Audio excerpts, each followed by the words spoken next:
Yun guys, basic sharing tayo. Naranasan mo na bang mag low power yung sasakyan mo at kapag binirit ay bumababa yung fuel pump?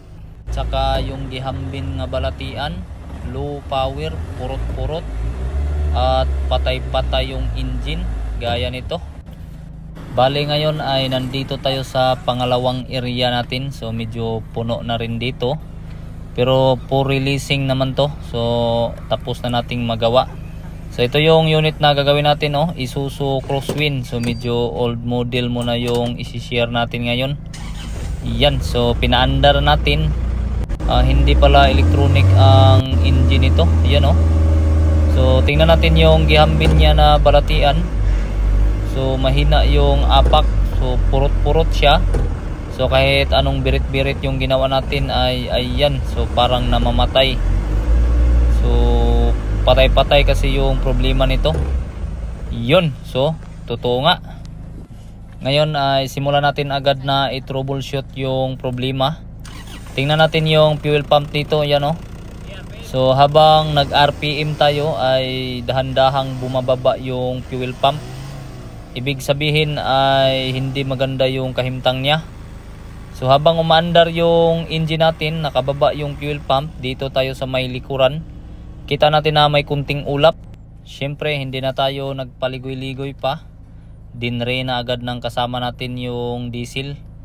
Ang gagawin kasi natin dito ay ibaba natin yung fuel tank. Dahil sa yun na nga, barado yung fuel lines. Yan, so tingnan natin. So hindi nga tayo nagkamali, oh. So may kunting dumi dito sa loob ng fuel tank. Ito yung mga dahilan bakit bumababa yung fuel pump natin, kasi hindi niya mahigop ng tama yung diesel. So nilinisan natin kunti, oh, partial li lang muna. So yan, nalinisan siya ng kunti. So fast forward na tayo. Basta nilinisan natin yung fuel tank. Pagkatapos ay binalik na natin agad. So ganun lang siya ka basic. So syempre basic lang naman yung gagawin natin. So yan, ito na yung diesel na nakuha natin. So hindi na natin yan binalik kasi yun na nga, naglinis tayo ng tangke. So dapat magbago na rin tayo ng diesel. Siyempre dito ay umandar na yung engine natin. So gagawin natin dito, observe natin ulit yung fuel pump kung bumababa pa rin ba.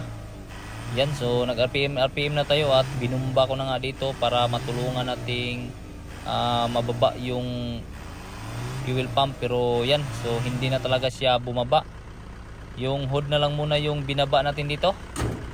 Yan, so siyempre wag nating kalimutang i-RPM ng kunti kasi madali lang yung trabaho para lumaki-laki yung libor.